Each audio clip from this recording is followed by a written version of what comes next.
mesdames et messieurs, et bienvenue à cette 4e édition de la CRDCE.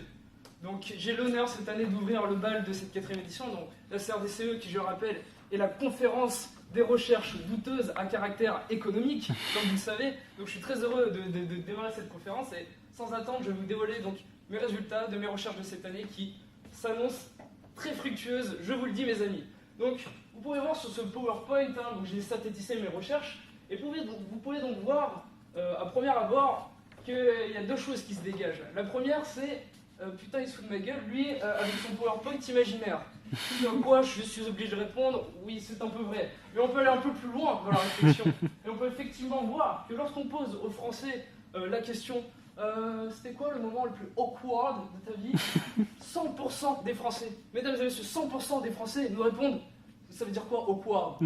Donc avec ma team on a cherché un peu ce qu'on pouvait faire là-dessus et on s'est dit que c'était pas de notre faute si les Français étaient cons et nuls en anglais. Donc, on a continué nos recherches et on a dit bon quel était le moment le plus gênant de votre vie, parce que si on trouve un produit qui part d'un moment gênant et qui nous empêche de vivre ce moment, c'est le pactole mesdames et messieurs, c'est le pactole, tout le monde le veut ce produit. Et donc on a vu plusieurs études de cas très intéressantes, certaines très spécifiques, notamment ce jeune homme qui habite chez sa maman, de 27 ans, et qui croyait qu'elle était au travail. Elle l'a retrouvé habillé en tenue de princesse, en écoutant Libéré délivré. Pareil, on ne pouvait pas faire grand-chose là-dessus. Mais on a remarqué quelque chose de très intéressant. C'était que 72% des réponses étaient liées au monde professionnel, et notamment au rendez-vous professionnel, des moments gênants.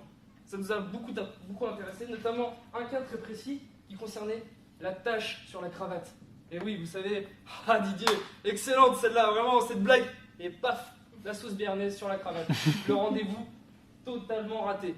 Donc, nous avons créé la cravate qui ne prend pas de tache et qui même mieux peut être utilisée en tant que serviette.